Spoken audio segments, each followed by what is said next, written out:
Hello, it's Monday the 14th. I'm FxPlew and this is the market brief. Now, GDP growth that remains pretty sluggish in the UK. Monthly GDP fell by 0.1% in May, and that came after a 0.3% drop in April. The outlook remains fairly fragile with uneven momentum across many sectors, and more forecasts suggest a fairly subdued H2 performance to come.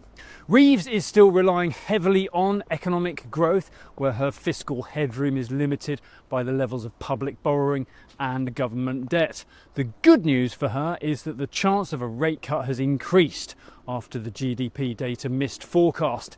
The lack of momentum in the economy means that an August rate cut looks more likely now, despite a recent uptick in inflation.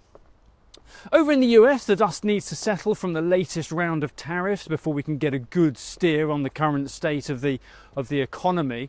There is a level of anxiety around future inflation. It's not really obvious in the data yet, but the tariffs have certainly muddied the outlook there.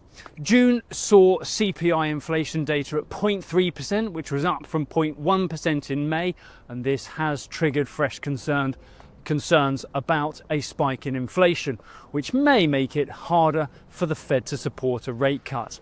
No matter how much Trump may like to claim Powell is doing a bad job by not cutting rates, Powell only has one vote.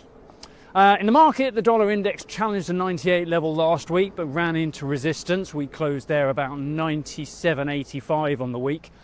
We kick off the new week around 134.55 against the dollar, 115.40 against the euro, and euro dollar is around 116.60 on the open this morning.